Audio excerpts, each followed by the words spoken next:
I often get messages from you guys asking me to cover certain stories. I write them down but don't always have time to fit them into the show.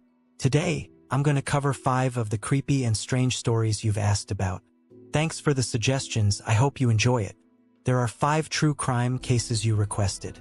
Number 5. A predator in Canada on a warm sunny day in Ottawa. It was August 6, 2003. 27-year-old Ardith Wood decided to go for a bike ride. She was a student working hard to earn her doctorate. Some time outside would be a nice change of pace. There were a lot of people out that day, and when Ardith didn't come home, it was a bit concerning. She wasn't the type of person who would just leave without letting anyone know. She had a lot going on and was dedicated to her studies. This made it clear that something bad must have happened. There might have been an accident, or she might have run into the wrong person. But could someone really hurt her without anyone seeing them with all the other people out on Rockcliffe Parkway that day? It seems that's what happened. Lots of volunteers tried to help find her. They searched the trails, the water, and the thick bushes along Greens Creek. Days went by and people started to get really scared. Nobody wanted to think the worst, but deep down, many people knew Ardith wasn't coming back home. 1. They had been friends for years, and she was always the adventurous type. She could be found hiking, biking, or kayaking on the weekends, always looking for the next thrill. Ardith's friends and family tried to stay positive, but as the days turned into weeks, their hopes started to fade. 2. The police were doing their best to investigate, but they were struggling to find any leads. They interviewed dozens of people who had been on the parkway that day, but nobody seemed to have seen anything suspicious. The more they searched, the more frustrated they became. It was as if Ardith had vanished into thin air. 3. The community came together to support the search efforts. They organized fundraising events, set up a reward fund, and even created a social media campaign to spread the word. But despite all their efforts, there was still no sign of Ardith. The longer she was missing, the more people started to lose hope. 4. Ardith's family was beside themselves with worry. They had been searching for her nonstop, but they were starting to feel defeated. They had been to every hospital, every police station, and every place she might have been. They had even put up posters in the town, but nothing seemed to be working. 5. As the days turned into weeks, the town started to come to terms with the reality of the situation. Ardith was probably gone, and there was nothing anyone could do to change that. The search efforts continued, but it was more out of habit than any real hope of finding her. The community was in shock, and it would take a long time for them to heal. It was a trained tracking dog that found her scent and led them to her body hidden along the west bank of the creek. It looked like she had drowned in the shallow water, but it wasn't an accident. Her head was pushed underwater and all her clothes were missing. The water not only killed Ardith, but also washed away any DNA evidence that could have helped the police catch the killer. They were going to have to rely on tips from witnesses to solve the case. Luckily, the community didn't just sit back and do nothing.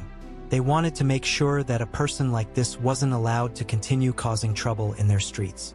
Soon, many people who had been on the trails that day came forward with information. They hadn't seen exactly what happened to Ardith, but they saw a man on a bicycle acting suspiciously. The police were now hopeful that they might finally get the break they needed to catch the killer. He was trying to get close to women and trick them onto some of the lesser-known bike paths. A composite picture was made and it was sent out all over Canada. It was posted on telephone poles, in the newspaper, online, and on the news. Took 2 years, but eventually Christopher Myers was brought in for questioning. He definitely fit the profile. This guy was a serial offender who had already hurt a lot of people. In total, there were 3 assaults where women were grabbed and beaten. There were also 2 violent robberies. The worst part was Myers said he didn't just do these things for fun, he liked having control, and that included the game he played with the police. He would lure women onto these bike paths, which were not well known to the public. A composite sketch was made of him, and it was distributed all across Canada. It was displayed on telephone poles, in the newspaper, online, and on the television news. Took a long time, but eventually Christopher Myers was brought in for questioning.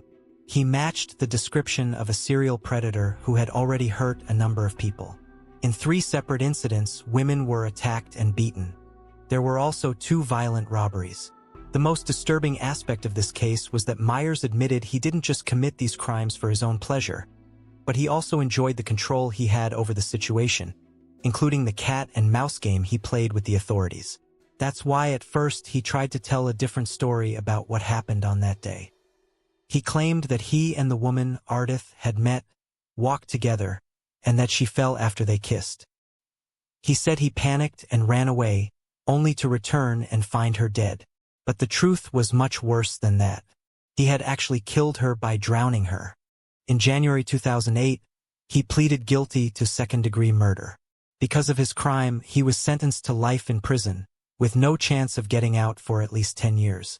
To this day, he still takes a medication called lithium, which is used to help control his mind and keep him from getting too angry.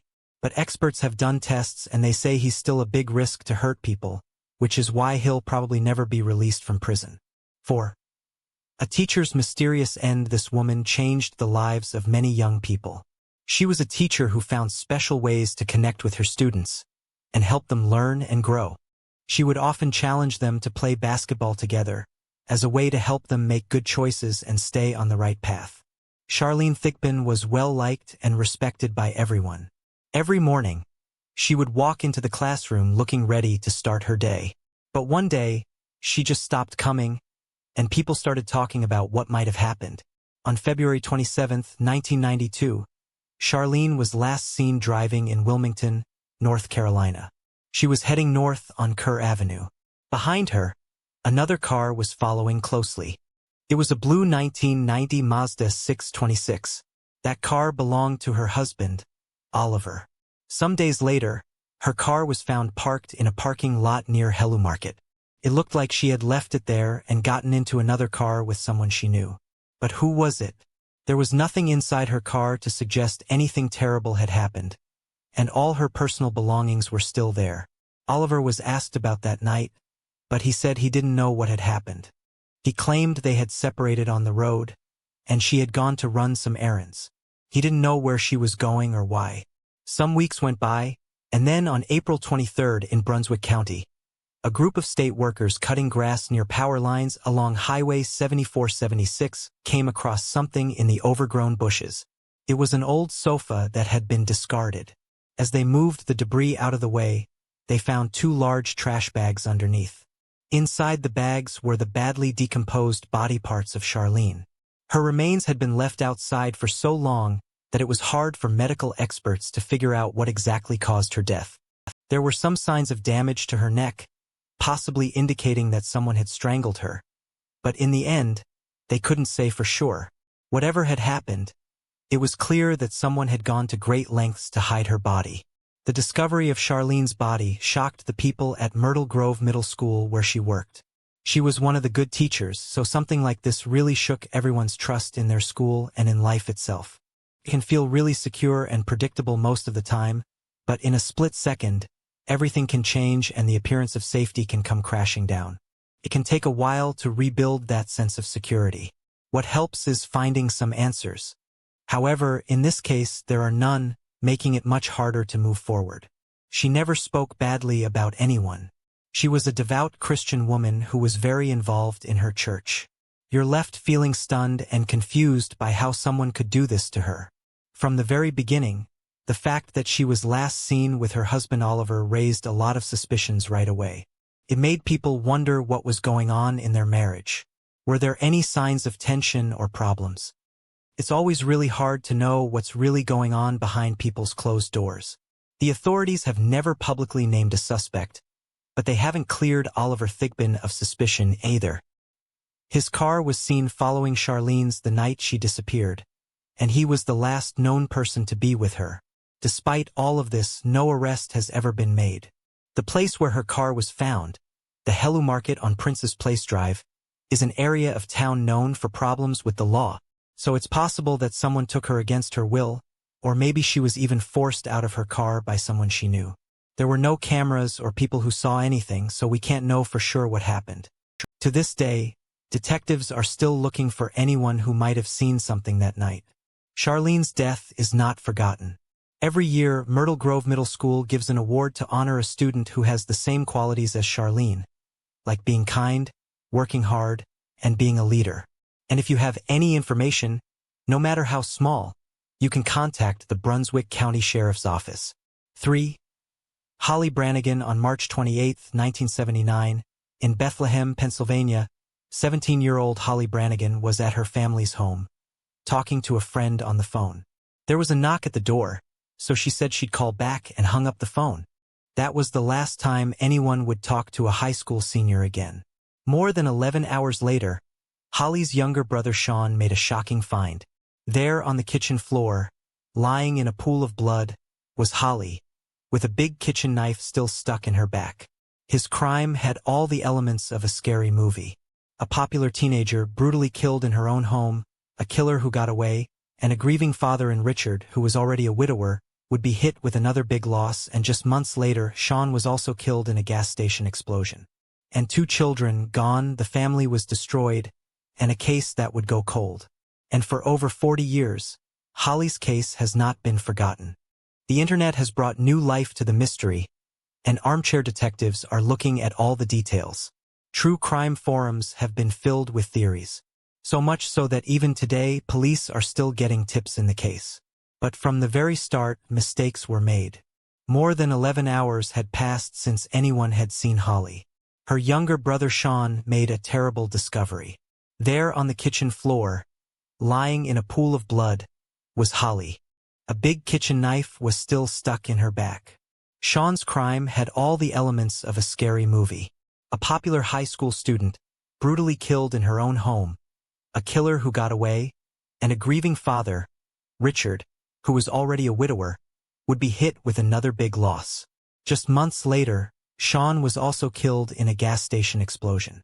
And 2 children gone, the family was destroyed. A case that would go cold.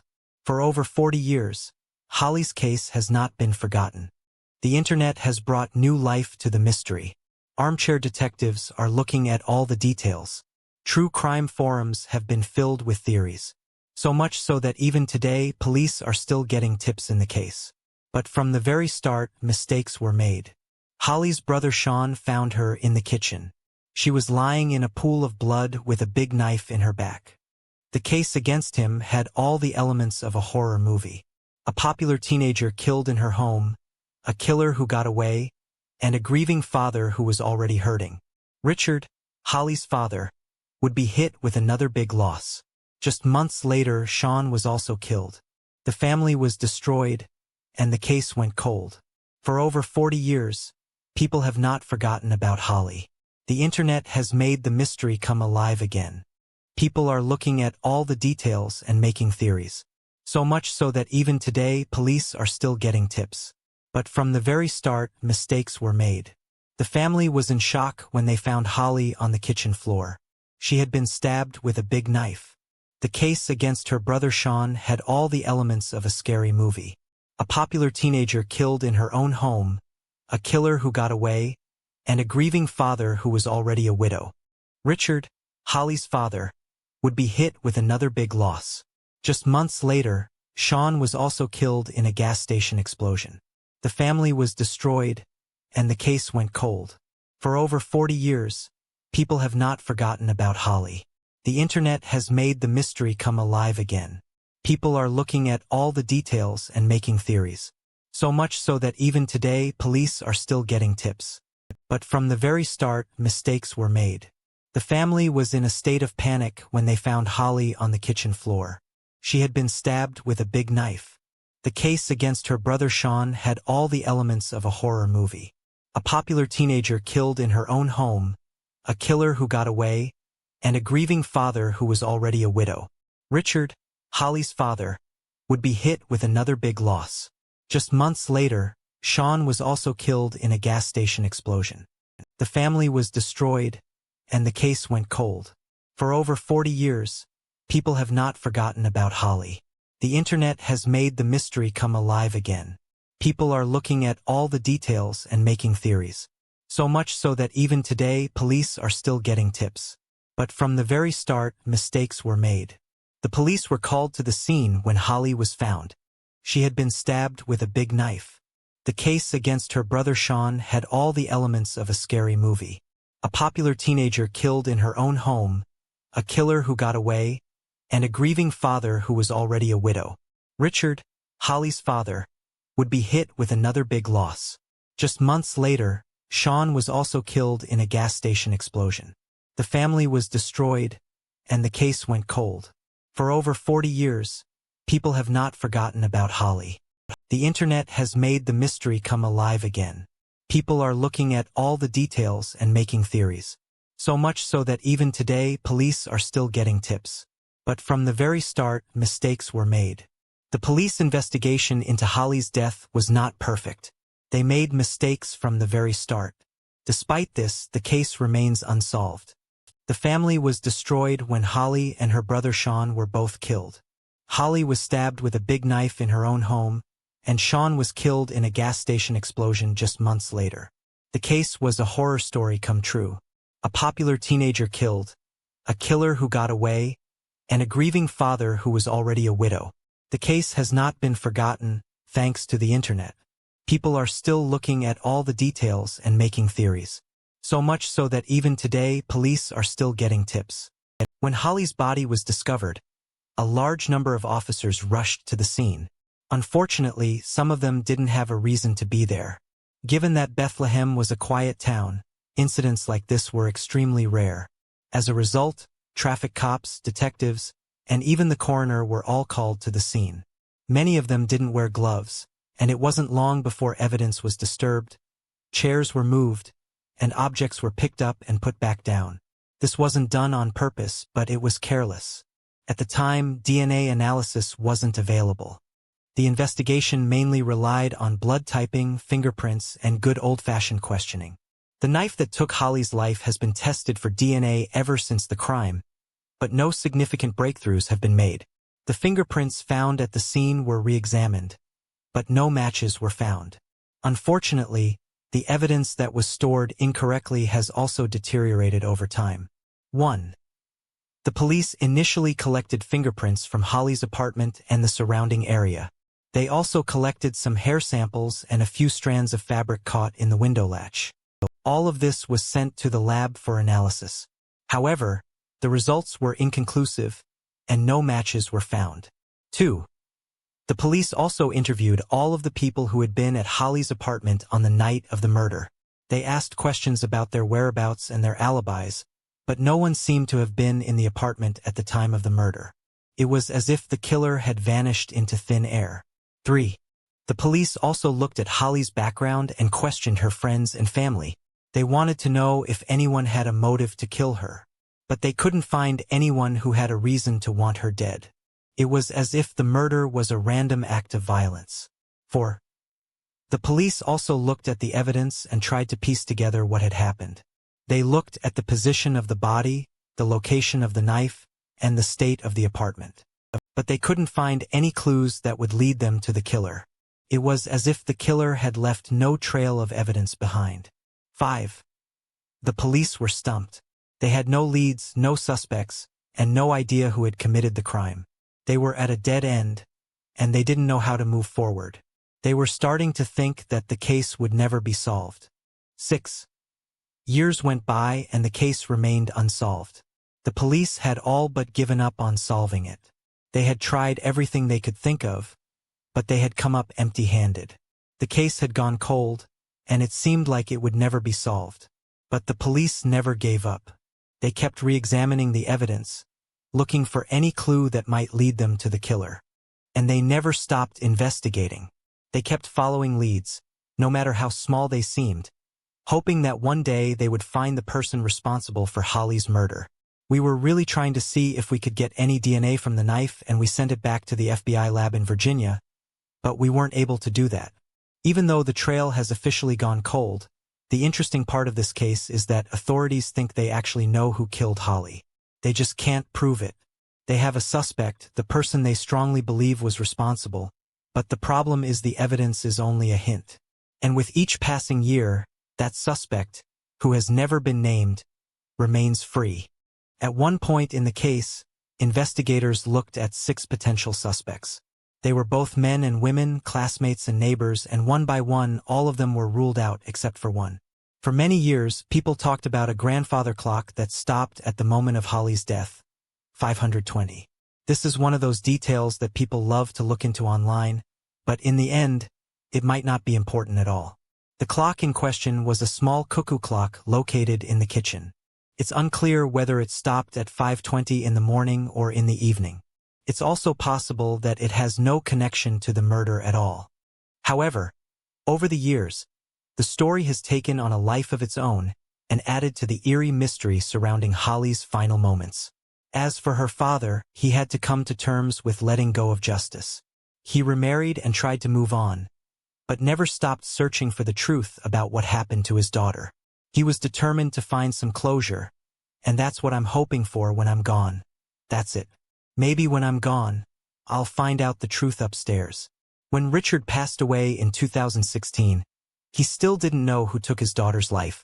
Holly's case remains one of the 35 unsolved homicides in Northampton County to this day. Detectives continue to hold on to hope that someone will come forward and reveal the truth, or perhaps make a mistake that will lead to the truth being uncovered. Number 2, buried alive. It was a Labor Day weekend in 2003. Matt Schraebner, a seasoned horse trainer, was riding through a secluded trail in the foothills of the Sierra Nevada mountains, just a few miles north of Auburn, California. The area was rugged and isolated, perfect for riding for miles without seeing any signs of people. However, on that particular day, something caught his attention, a freshly dug hole. The hole was deep enough to stand out in the otherwise untouched landscape, but there were no signs of tools or markers, suggesting that something unusual was going on. Schraebner gave it some thought for a moment, but then continued on his way. A week later, he returned to the same trail, and this time, a mattress had been left at the exact same spot. Again, it seemed strange, but the area was known to be a dumping ground. It wasn't until he saw the local search teams gathering nearby that the pieces started falling into place. 1. The local police and search teams were searching for a missing person, a young woman named Sarah who had gone missing a week ago. The last time she was seen was in Auburn, but her car was found abandoned in a nearby town. 2. The police had been searching for her in the surrounding areas, but so far, they had found no signs of her. It wasn't until Schraebner mentioned the hole and the mattress that they realized they might have been looking in the wrong place. 3. The police investigation team went back to the spot where Schraebner found the hole and the mattress, and they started digging. After a few hours of excavation, they found Sarah's belongings, including her phone and wallet, buried beneath the earth. 4. It turned out that Sarah had been abducted by her boyfriend, who had been using the remote trail as a dumping ground for his victims. The police were able to track down the boyfriend and bring him to justice, thanks to Schraebner's keen observation and the local search team's hard work. 5. Schraebner's discovery and the subsequent police investigation were a huge success, and it brought attention to the issue of human trafficking in the area. The police department increased their patrols in the area, and locals were more vigilant, making it harder for perpetrators to hide in plain sight. Here's the rewritten text. Sarah Johnson, a 17-year-old girl, disappeared without warning, and that empty hole in the ground would become the main focus of the investigation. At the time, Sarah was close to starting her final year of high school. She had a small group of friends, loving parents, and a promising future. However, on the morning of September 2nd, her parents, Karen and Tom, woke up to an unsettling quiet in the house. Sarah's room was empty, and her car, which was usually parked outside, was gone. This is when panic set in. It's not like Sarah to leave in the evening without calling or letting someone know. She was a responsible person. It wasn't like her to just disappear without warning. The Johnsons are a very close-knit family. They contacted the police right away, and as the hours turned into days and then weeks, a dark cloud of fear settled over the town. Something about the whole situation felt really suspicious. Detectives started looking at the people closest to the missing girl. It didn't take them long to focus on two names, Danny Bessemer and Brandon Fernandez. Danny was Justine's boyfriend, but their relationship was unstable. Friends described him as controlling and jealous, always needing to know where she was. He also had a short temper. Brandon was his best friend and was always by his side, If one of them was involved in the disappearance, it was likely the other was too. They started investigating the boyfriend, Daniel Bismer. He talked to KCRA alone. Did he have anything to do with Justine's disappearance? He said no, absolutely not. However, detectives thought he and Brandon knew more than they were letting on. When the FBI got involved, they became certain that these two knew more. The FBI separated them, and Brandon was questioned at the FBI office in Sacramento. Daniel Bismer talked to KCRA, saying he had nothing to do with Justine's disappearance. But detectives were suspicious of him and his friend Brandon. They thought the two might be hiding something. When the FBI got involved, they were certain that Daniel and Brandon knew more than they were telling. The FBI split them up, and Brandon was questioned at the FBI office in Sacramento. Detectives started looking at Justine's boyfriend and his best friend, Danny and Brandon. They were the main suspects. Daniel Bismer said he had nothing to do with Justine's disappearance. However, detectives thought he and Brandon were hiding something. When the FBI got involved, they were sure that Daniel and Brandon knew more than they were letting on. The FBI split them up, and Brandon was questioned at the FBI office in Sacramento. The investigation focused on Justine's boyfriend, Daniel Bismer, and his best friend Brandon. Daniel said he was not involved in her disappearance, but detectives suspected that he and Brandon were hiding something. When the FBI got involved, they were certain that Daniel and Brandon knew more than they were saying. The FBI split them up, and Brandon was questioned at the FBI office in Sacramento. Danny was taken to the sheriff's department for questioning. They wanted to scare him and get one of the officers to crack under pressure. That's exactly what happened to Brandon, the person who was questioning him. Brandon was known for getting people to confess, especially in cases involving kids. He looked Danny straight in the eye and asked, "Have you ever seen someone die?" The weight of those words was too much for Brandon, and he started to break down. He eventually confessed to everything. The investigation led them to the same spot where Matt had seen a hole in the ground a few weeks earlier. It was clear that this wasn't a crime of passion, but something that had been planned in advance. Danny had been jealous of Justine for a long time and had finally decided to take revenge. He had strangled her one night, but he wasn't strong enough to finish the job. When they brought her to the hole, they found out that she was still alive.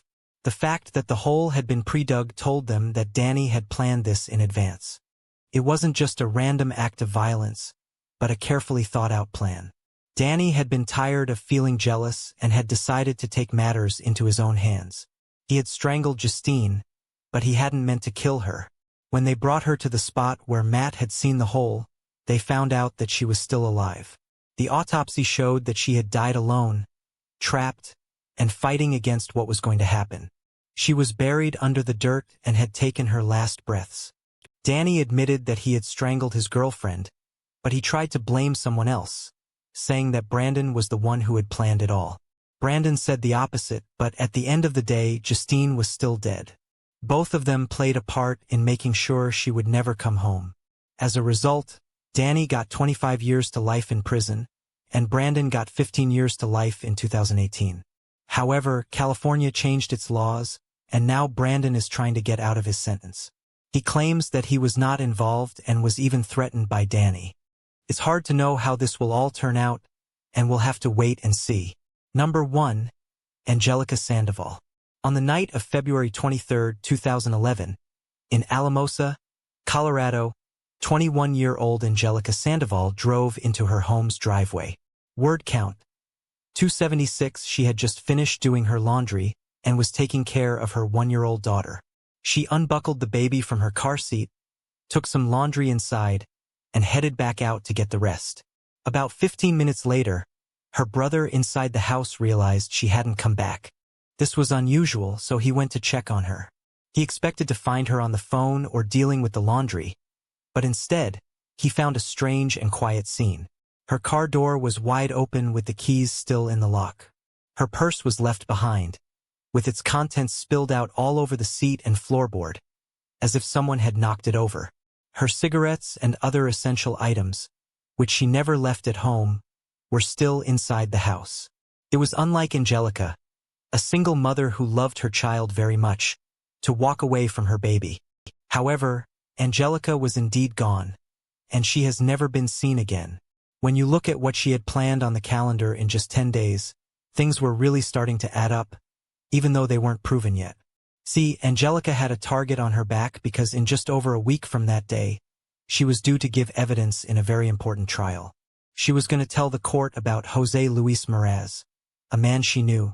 He was someone whose voice and tattoos she recognized. He had broken into her home wearing a mask a few months earlier, in November 2010. At the time, he was asleep, but he'd forced his way inside and threatened to shoot her and her baby. Then he robbed her and tied her up with duct tape before leaving. Meraz had been arrested, but without Angelica's evidence, he could have gone free.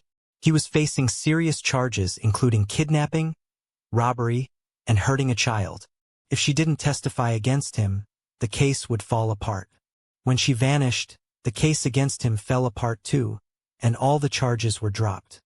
Meraz was still in jail for other assault charges, but he wasn't linked to Angelica's disappearance. There was no direct evidence to connect him to the crime, so investigators couldn't do much. They were unable to charge him with robbery, and then they couldn't link him to Angelica's disappearance either. Angelica was the oldest of 6 siblings, a young mother trying to create a better life for herself and her daughter.